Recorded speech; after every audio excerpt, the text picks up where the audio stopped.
all of these measures taken together, filtration measures taken together, not only are standalone violations of Article 8, but the court has characterized them as gateway violations that permit or have permitted Russian forces to violate additional human rights, including forced kidnappings, detentions, people who've been lost and cannot be contacted by their families. They've been disappeared. It's the Lawfare podcast. I'm senior editor Scott R. Anderson, with contributing editor Asaf Lubin of the Indiana University Maurer School of Law and Deborah Housen-Couriel of the Hebrew University of Jerusalem. The court has not, both in a case called Centrum for Visa v. Sweden and a case called Big Brother Watch v. UK, the court has not rejected the possibility of foreign mass surveillance. That is not what the court does. Rather, the court tries to identify whether, in choosing to employ foreign mass surveillance, you've taken all the necessary precautions to avoid abuse and to ensure protection. Today, we're talking about the European Court of Human Rights' recent decision in Ukraine and the Netherlands v. Russia and its landmark approach to digital rights in the context of armed conflict. Today, we're here to talk about a really interesting decision that came down a few weeks ago from the European Court of Human Rights, a grand chamber of the European Court of Human Rights, a judicial body a lot of Americans don't spend a lot of time thinking about, but has done something here interesting in a lot of different regards. You all wrote a piece for Lawfare highlighting one particular way it's interesting that even among international law commentators hasn't quite gotten as much attention and has a lot of relevance to people around the world, including Americans and a lot of people in our target audience, particularly those interested in national security, warfighting, law of armed conflict questions.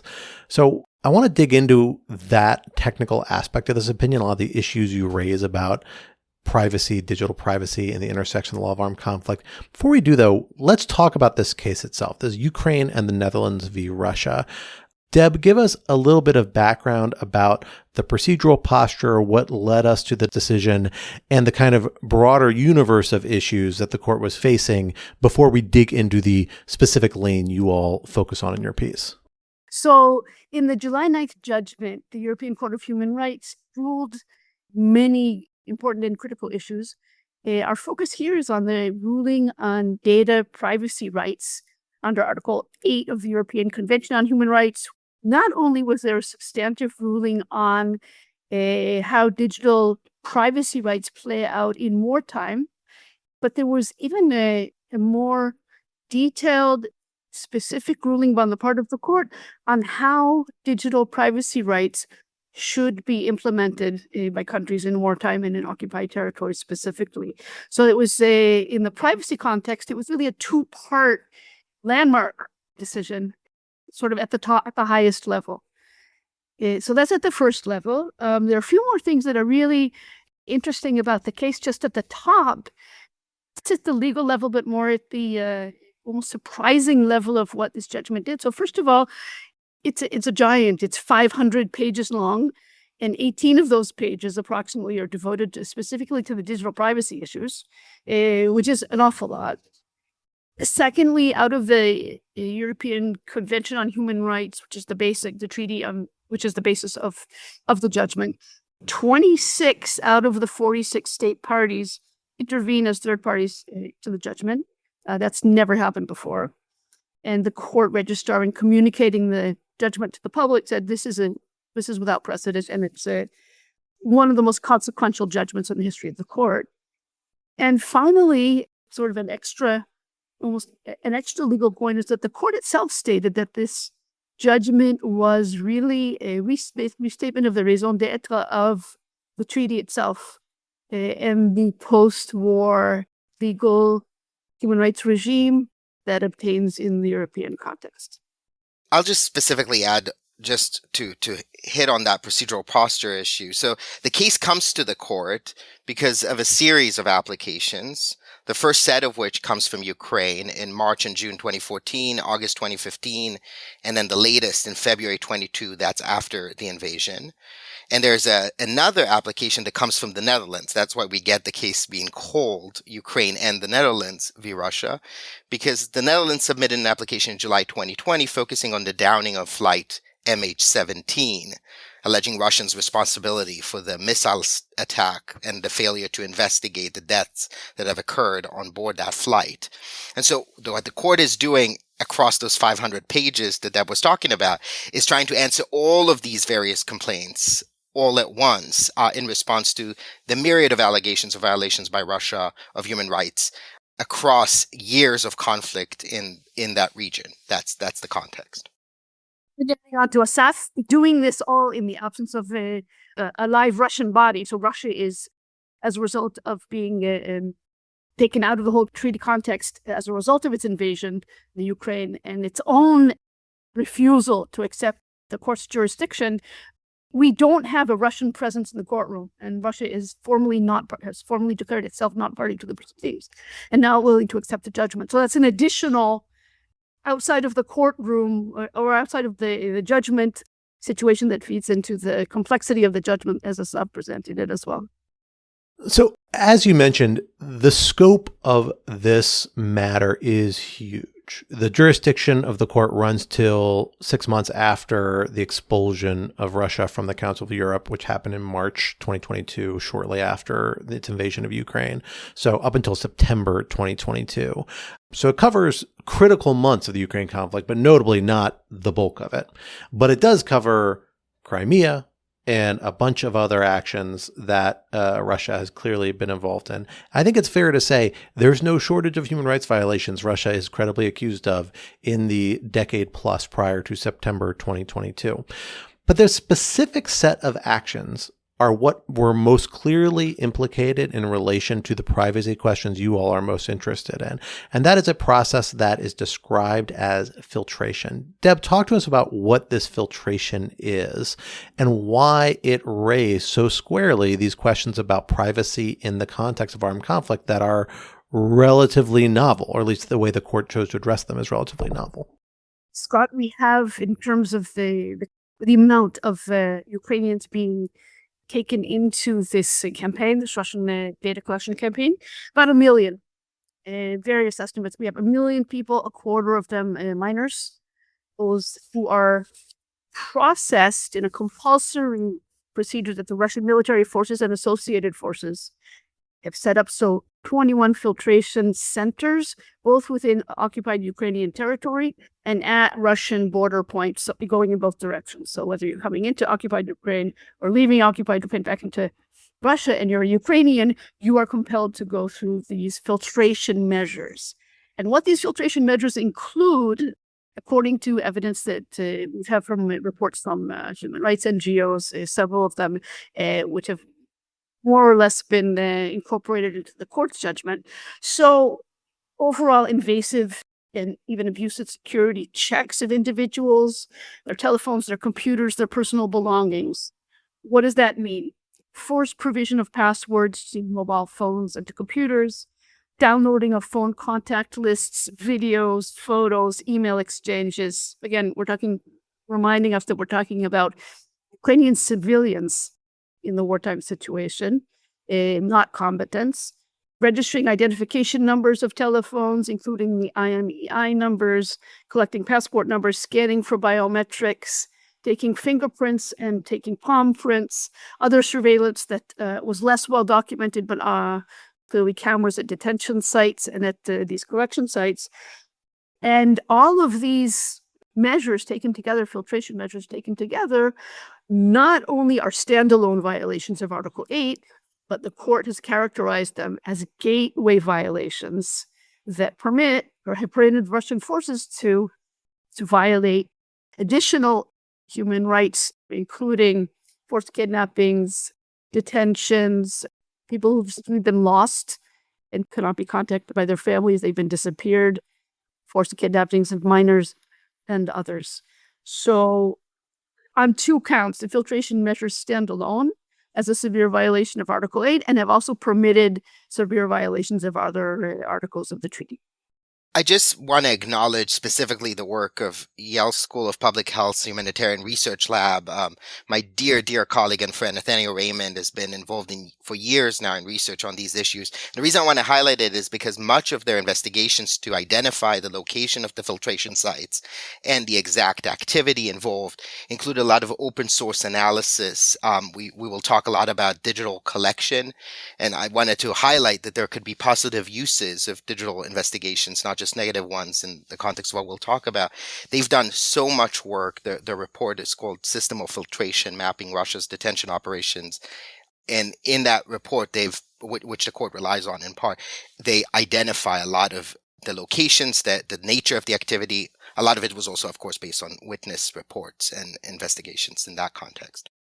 It's important, as international lawyers, we need to say up front, clearly in wartime situations would justify, permit certain steps, certain measures to be taken on the part of military forces and occupation forces to identify civilians and to identify risks to military forces. We need to make that absolutely clear. So Geneva IV's Article 27 allows for necessary measures of control and security. We need to say that up front. The question is how the court will balance what's permitted with what the Russians did far beyond what's permitted, and Asaf will take us down that road later on. So I do want to turn to the legal authorities for this filtration system, which is, to be clear, a pretty dramatic effort to sort and organize and collect large amounts of data on a large number of Ukrainian civilians in a variety of contexts in occupied Ukraine through a variety of mechanisms and measures and activities that we have a fair amount of information on. It obviously raises questions, or would raise questions in a lot of contexts about privacy, about how you can obligate and impose yourself and collect this information, privacy being a particular set of rights of particular concern to Europeans in a way that it is often not the same to Americans, at least in regard in a variety of contexts, and I always conceive the same. So let's talk about, in the European context, and particularly the treaty context relevant to this tribunal, what exactly it runs up against. We've heard Article 8 mentioned already. Talk to us about the obligations that stem from that, the constraints and limits on it, and where the clear friction points are with this filtration process. Asaf. Sure. So Article 8 of the European Convention of Human Rights and Fundamental Freedoms affirms a basic human right to privacy, which is defined as the right that everyone has to respect for their private and family life, their home, and their correspondence. And it is precisely that latter category, the correspondence, with which we've contemporaneously interpreted that to encompass our digital communication, in essence, informational privacy or data privacy, and not just privacy in the home or in the physical sense. Now, I should mention, you correctly identified this as a European right under the European Convention applicable to European Council members, but there's an equivalent right. Article 17 of the International Covenant on Civil and Political Rights affirms much the same right, the right not to have an arbitrary intervention or interference in one's private life. And that is a treaty obligation that the United States is beholden to. Of course, the interpretation of that right to privacy differs, and some even suggest that there are different cultural interpretations of privacy in different contexts. And so what the court is interested in is identifying how might one arbitrarily interfere with the right to privacy. And over the course of decades now, the European Court of Human Rights has developed a body of jurisprudence that identifies a set of requirements, both procedural and substantive, for lawful or legitimate interferences with privacy by an organ of a state, both for criminal investigations that are targeted at an individual and for national security investigations that might involve what we colloquially call mass surveillance or bulk interception. And perhaps surprisingly to some, the European Court of Human Rights, in a series of decisions in the 2010s, including one against Russia, Zakharov v. Russia, has affirmed the right to engage in certain form of bulk interception, of collection against not an individual, but a mass group, subject to constraints that it be authorized by law, that is necessary in a democratic society, that is proportionate to the harms that is being addressed, that there's adequate safeguards, end-to-end safeguards, as the court calls them in Big Brother Watch v UK. These are a series of procedures around how data will be collected, stored, managed, shared with others, as well as ex ante authorization and ex post review by independent oversight, and access to remedy when such remedy is available without interfering with the legitimate purposes of the investigation. What is interesting about this decision is that this entire body of jurisprudence has always been applied in peacetime, to peacetime investigations, be them in the criminal context or the national security context. They have never been applied by the court, and really they've never been applied by any international body to an armed conflict situation, and that's the big difference in this decision. And notably, this tribunal, I should say, this particular matter, in considering this matter, they were doing it against a tricky legal terrain, because this isn't the first time this court has approached the question about how Convention on Human Rights obligations intersect with the law of armed conflict. They spent a lot of time trying to navigate around a prior opinion relating to Georgia and Abkhazia and Russian actions there. What you refer to as Georgia 2 in their opinion. I'm blanking on the original caption off the top of my head. Georgia v. Russia, that's what it is. The second Georgia v. Russia 2. So talk to us about that, Asaf. How do they get around that opinion, which seemed to really throw a lot of cold water on the idea that the Convention of Human Rights obligations like Article 8 apply cleanly in an armed conflict context? They didn't find that to be such a barrier. Tell us how they arrived at that conclusion. So a preliminary question to the application of human rights treaties in all of these contexts of surveillance is the extent to which the treaty applies outside the borders of the state. Traditionally speaking, countries, parties to treaties, are bound to apply treaty obligations within the four corners of their territory, their sovereign territory. And typically speaking, treaty obligations do not extend outside one's territory to third-party territory over which they have no control. Here, too, the European Court of Human Rights, as well as the Human Rights Committee interpreting the International Covenant on Civil and Political Rights, have developed a body of jurisprudence to address what we call extraterritorial application of human rights treaties. And traditionally, the test that has been adopted, that is generally accepted to be the primary test, is one of effective control. So wherever a state employs effective control over a territory or over a person, the state is said to be bound, at least by the negative obligations of protecting the rights of the individuals within that territory or the individuals under its control.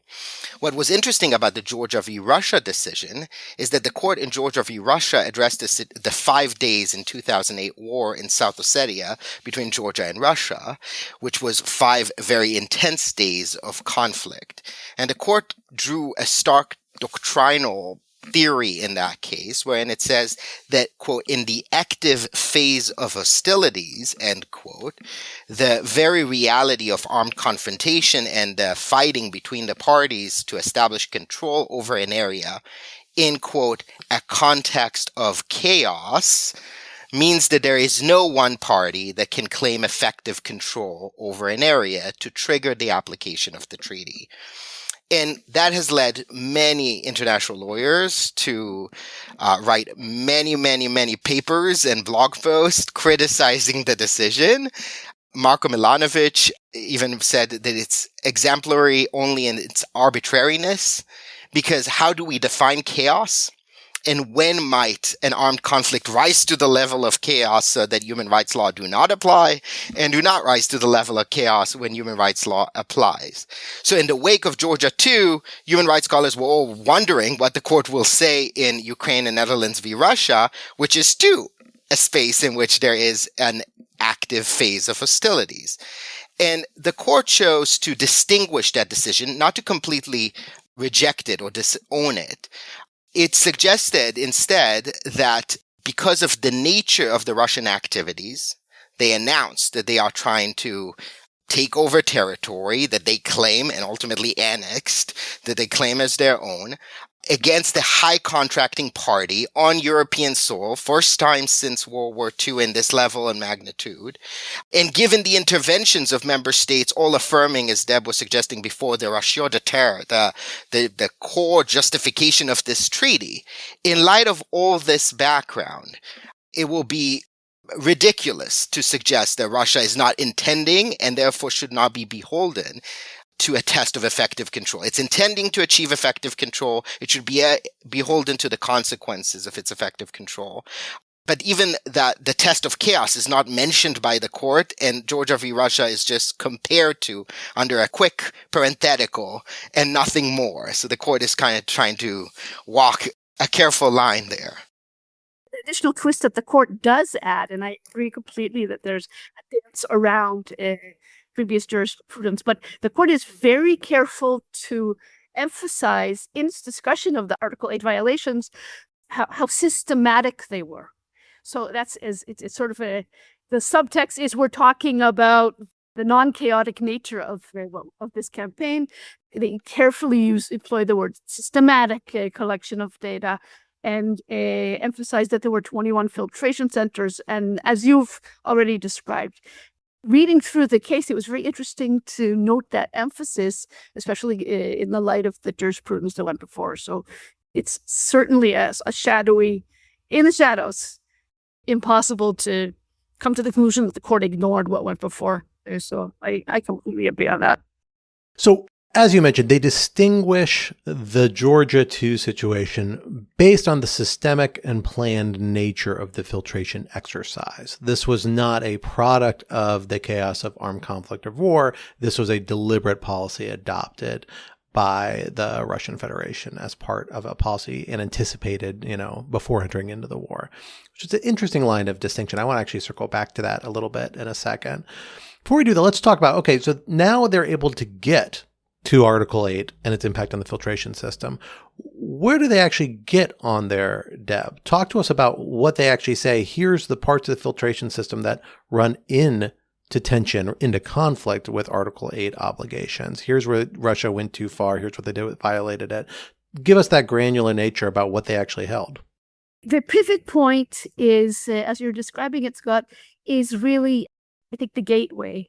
What's done with the data and how once privacy has been violated by Russian Federation, it's important to say the Russian military forces and affiliated forces. So we have, this is a sidebar point, but it is important. It's not only the military, it's forces that are affiliated with Russia that have been the court duly connects them up.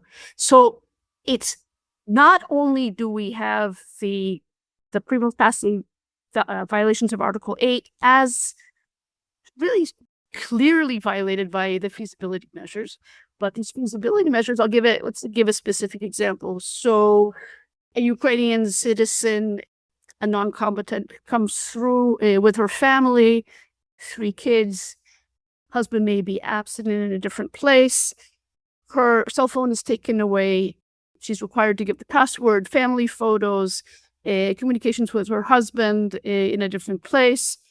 Perhaps he sent some pictures from a protest against Russia that he participated in. All of this is downloaded and put into the database. All of her kids' health records, her health records, et cetera, et cetera. So that's the first part of the answer to your question is absolute violation of Article 8, absolutely clear. What the Russian forces then do with this massive database of personal information that's been collected from, again, approximately 1 million people is really where I think the data privacy rights take on this additional dimension of how severe they are. And these are, the kids are separated from their mom. 1 or 2 out of the 3 may be sent for adoption in Russia. Their personal records go with them. They're sent to their new families, their adoptive families, or the families taking care of them, or even if they're in the detention center and they're out. The mother is taken to a detention center, perhaps tortured, perhaps detained, cut off from the rest of her family. So these additional violations and our imaginations can, not only our imaginations, but the documentation of what was done with this data can take us into all of these different contexts. Just, if I can, just 2 more important thoughts in regards to that very good account from Deb. So one of the reasons why this case is so foundational is because there's always been a feeling that to talk about dignitary right violations like the rights to privacy or the right to data protection or the right to cybersecurity in the context of gross human rights abuses, wartime abuses, where life and death is happening, destruction of property is happening. These all seem like secondary violation, auxiliary to the main violations that need to be focused on first. And I've written a lot about these issues. That's a common critique or comment I receive. And I think what this court case does, by referring to it explicitly as gatekeeping, is to suggest this idea that privacy is a linchpin. It's a point from which other violations could occur, because once you've collected the information is when you can take actions to detain, to torture, to separate, to annex, to destroy. And I think that is a crucial finding that the court is making that will set a precedent on the importance of privacy protection, data protection in an informational context. That's the first point. Though, just one other important point is that it's odd to talk about human rights law as the primary controlling regime through which to think about these issues, given that the context is one of armed conflict and occupation, which is typically governed by a different set of rules, those found in the Geneva Conventions and additional protocols. And so on this point, the court spends significant time dealing with what it is introducing as, quote, harmonious interpretation. What the court is saying is not that international humanitarian law, or that body of law that governs wartime, is the lex specialis, the specialized regime that derogates from the lex generalis, the general regime of human rights law, but rather that the two regimes should be read concurrently with one another in an harmonious fashion. And it does so by building on Article 31 of the Vienna Convention of the Law of Treaties, which says that treaties should be interpreted in light of other international obligations. And so we interpret the Human Rights Treaty regime in light of the IHL regime. And on this point, the delegate of Russia to the United Nations Security Council explicitly said that IHL doesn't have the word filtration in it. And so clearly IHL is just moot on the issue of is filtration lawful or unlawful. And for the Russians, who operate under a lex specialis conception that says it's only IHL all the time and it derogates from human rights law, that should be the end-all be-all. IHL is silent on privacy, and there is no privacy derived from human rights law to be applicable in war. The court clearly rejects this position, explicitly citing to the UN delegate in the judgment, suggesting instead the human rights law continues to apply and should be interpreted harmoniously with IHL. And on this point, if IHL is indeed silent on such concepts as privacy and data protection, indeed the Geneva Conventions were written in 1949, long before any of these technologies came to be, that doesn't mean that our body of jurisprudence that is fitting to the digital age cannot come in and help in an harmonious, progressive interpretation of what legal obligations militaries and occupiers have in these contexts. One of the weird things that comes on top of the oddity of using human rights as the entry point, and this is in a different context, but it was very strange to have the court refrain from any glance, interpretive glance at the privacy rights that Ukrainian citizens may have enjoyed under Ukrainian law as a kind of standard for the law that the occupier should have applied in looking at these rights. Now, maybe it's the second court case that we'll see in this respect, but it was very strange to have that vacuum and not even, don't even go to the Ukraine. Look at the Russian data privacy law and see sort of what those standards. And again, we're relying on. I'm personally relying on translations of these laws, but looking to have the court refrain from even a sideways glance to see, well, let's see what a peacetime standard, minimum standard might look like, and how military necessity might bump up against those standards, I think was very strange. And one of the critiques that we had of the decision, of the judgment, that was not taken into account. So it's a very interesting framework that's been set up here, essentially establishing that even in armed conflict, there are substantial constraints on the ability to collect some sort of data. But I want to dig into, or a lot of data. And it seems to me there's kind of a couple dimensions they seem to have problems with. One is the mass nature of the collection data, the sheer scale of collection. Another is the depth, the degree to which they're gathering immense amounts of data about individuals. And a third is kind of the systematic element of it, the degree to which it is applied cohesively, even if not in a mass environment, very aggressively to a whole kind of category of people. It also strikes me that there are activities that take place in armed conflicts regarding information collection that have been discussed or that are, in some cases, strike me as kind of routine that don't look terribly different from elements of this.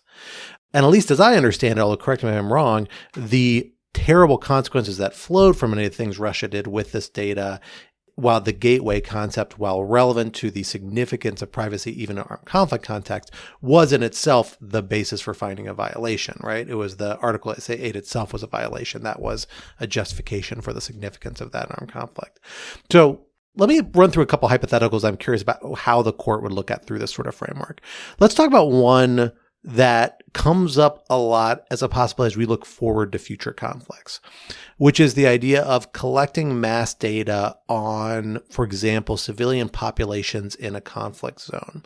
Because we're in an era now where you could imagine a state that wants to exercise the use of lethal force in a manner that minimizes impact on civilians, actually trying to collect a huge amount of data about a civilian population, let's say in a given city where it's about to pursue a bombing campaign, so that they can say, we're going to document where every civilian goes every day over the last 6 months, and we're going to use AI or complicated computers and formulas to try and say, okay, here's where we can hit these targets at the exact windows where it minimizes the likelihood that civilians are going to be there. But to get there, you got to collect a ton of data about where people act and where people go about their lives. How do you think this sort of framework would view that sort of exercise, which is one that would go towards greater compliance with a foundational principle of international humanitarian law, the principle of distinction? Asaf, why don't we start with you on that, and I'll come to you, Deb, after that to supplement. So the court will first ask for some rudimentary baseline requirements. That is, that you have an authority in law justifying the collection. That law is accessible and foreseeable so that people can know that they are likely to be the target of possible collection. The law would require that there be a legitimate aim, which you have now laid out a good legitimate aim for such collection to minimize civilian damage in the context of war. Sounds like a pretty legitimate aim. But that the collection has a nexus, that the mode of collection, the measures employed are in some connection with that aim.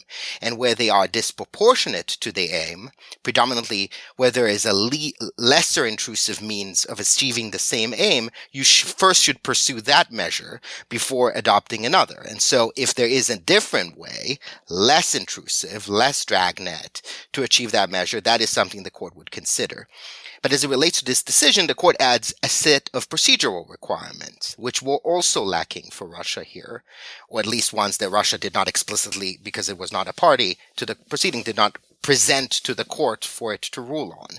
And that is whether or not you employed measures so that only those with the right access, credentials, criteria, can access the information, that the data is stored for a particular period of time and can be deleted once it's no longer in use for achieving the same aim, rules around review and oversight to ensure that the data is not leaked or shared with others that should not have that access. And when harms are felt, when there is an abuse of any of these procedures, someone can seek remedy in the case of that abuse. So a set of both procedural and substantive obligations is what the court's jurisprudence expects you to do across all of these scenarios. And so it is not, and the court has not, both in a case called Centrum for Advisa v. Sweden and a case called Big Brother Watch v. UK, the court has not rejected the possibility of foreign mass surveillance. That is not what the court does. Rather, the court tries to identify whether in choosing to employ foreign mass surveillance, you've taken all the necessary precautions to avoid abuse and to ensure protection. Last thing I want to highlight is that all we've done so far is apply just the right to privacy in this context. There are other emerging rights in general international law, like the right to data protection, like the rights, and these are really emergent, the right to cybersecurity, in the context of AI, the right to have decisions made about you with human supervision, or the right to accessing the internet. These are broader swaths of digital rights, which could equally be implicated in various ways by different kinds of data collection regimes that militaries employ, for which the European Court of Human Rights has been silent so far in suggesting that those too somehow get triggered in the context of the right to privacy. So let me go to my next hypothetical. Deb, I'll direct this one towards you. Let's imagine you are in a situation where you are, a warfighter or a lawyer advising a warfighter, dealing with something that is an established part of the law of armed conflict, which is trying to engage in, for example, status determination tribunals. Like, is somebody a POW? Are they a combatant? Are they a civilian entitled to protection? The status of the individual is unclear, whether they're deceiving themselves, and the state, the authority in this case, uses a variety of means to collect a huge depth of information from them, capturing their cell phone, capturing their laptops, examining that information. Those sorts of access points, once you crack into those systems, it is hard to avoid collecting huge amounts of private information for these people. Most people, you got into my phone, you get a lot of information about me, right?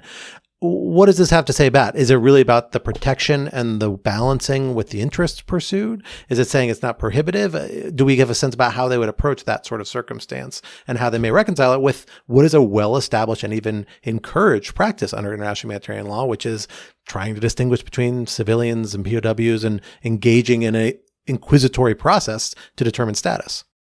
I think exactly the question that we were left with, having read the court's decision and really needing to know the answers to how that balance is achieved. So sure, the advantages of using the data for purposes of distinction and the hypothetical that you gave earlier to Asaf is absolutely, it's a brilliant one, because it's a happy ending, discounting everything that the qualifications that Asaf said, but also sort of opening up a whole horizon to how we really can do a much better job with identifying status. On the other hand, even beyond the safeguards that you really needed the court to provide to military advisors and military leaders to get into the actual practicalities of how this is done, there are additional unanswered questions. So I'm answering your question with a kind of another open question.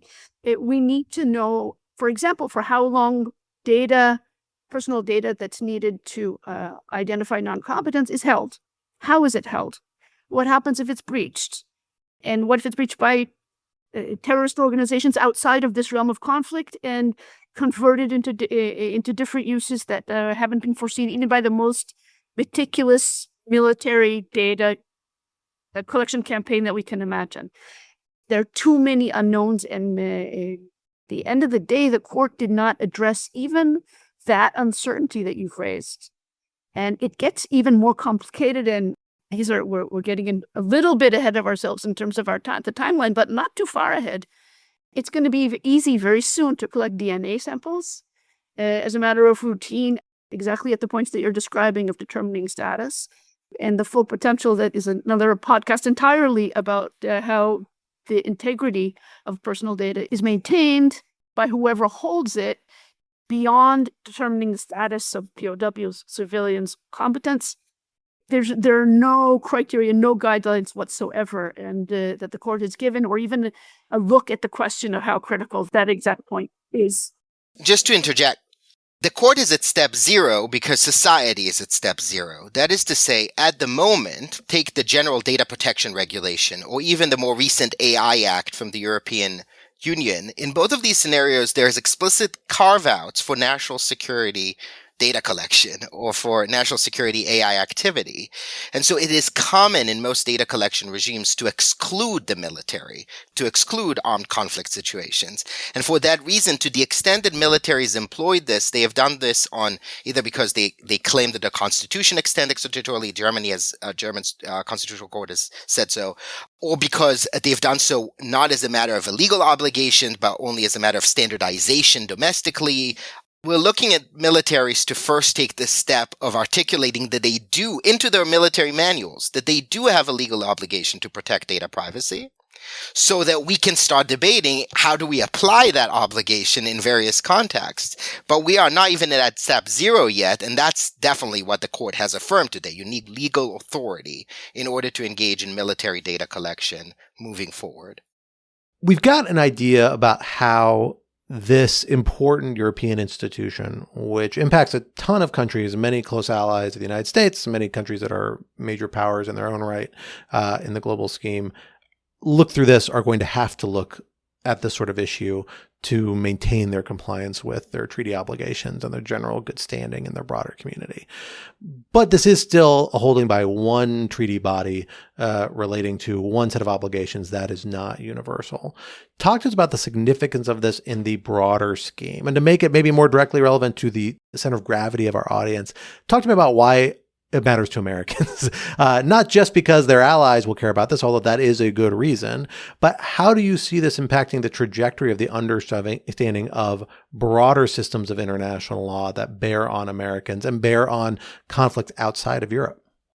We're both international lawyers, and I think for me, I'll take it upon myself. My starting point is international law. So once we have, jumping ahead to three European or other regional court decisions ahead, we're looking at ground zero of the development of customary law, either under IHL or under other specific treaties to which the U.S. may or may not be part. And I looked at customary law into the starting in Europe with the evolution of, I would say, regional customs in wartime. And unfortunately, we have many examples of such. I see that customary norms will develop on a regional level over time. It will take a while to get to U.S. shores, but on the other hand, and I'm looking here to work that Asaf and I have done together. We've done together in a book that Asaf co-edited a few years ago on personal data under military conflicts in coalition arrangements, such as the NATO coalitions, in which the U.S. is a strong participant, at least so far. There will be no choice other than to look at the evolution of, first, very practical military parameters for gathering data as the U.S. cooperates with other militaries. And eventually, I believe there'll be no option other than the U.S. military looking at these issues of data privacy in its own military manuals and practice. I'll just add, so the ICJ and the Wall Advisory opinion over 20 years ago affirmed that the ICCPR obligation on the right to privacy applies in occupation. It said nothing more than that. And so the ICCPR, to which the United States is beholden to, is going to be interpreted in part by looking to the interpretation of the right to privacy in other instruments. And so that might come to the U.S. shores indirectly through interpretations. And in fact, I worked at an organization called Privacy International. They sue governments for spying. And we like to say internally in that organization that it's a death by 1,000 footnotes. That is to say that once one court introduces that, another court will cite to that, and another sort of building on what Deb was describing as the evolution of either treaty interpretation or customary international law. But as Deb correctly mentioned, if you want to send American soldiers to train with German soldiers today, you have to take into account German standards of data protection, because Germany will not allow German soldiers' data to be shared with America only to be jeopardized in some way because the Americans are not complying with basic data protection standards in the coalition activity.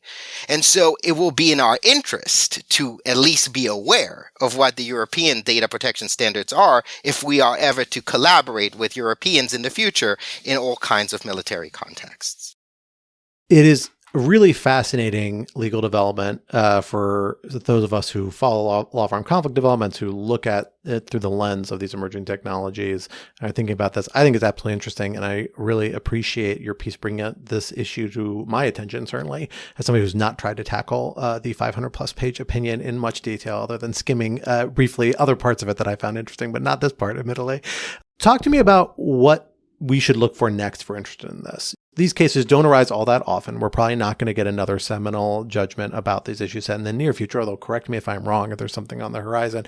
But you mentioned there's work happening in academia and in intergovernmental bodies. Talk to us about that and where we should be looking for further development of this law along the lines that the court highlights and that you all have highlighted needs to happen. So a lot of the locus for much of this analysis has happened within NATO bodies, precisely because it invites multiple countries with diverging data protection regimes to collaborate together in some way that is uniform and standardized. So it's been truly an initiative of NATO across different domains tailored to the specific application context. So they have pushed for scholarship and analysis by practitioners, for biometric data collection. They have a future book dealing specifically with data protection in the context of AI, which is emerging as a new technology in the context of armed conflict. And more broadly, Deb had already mentioned that in 2022, they published a book on data protection and privacy in armed conflict.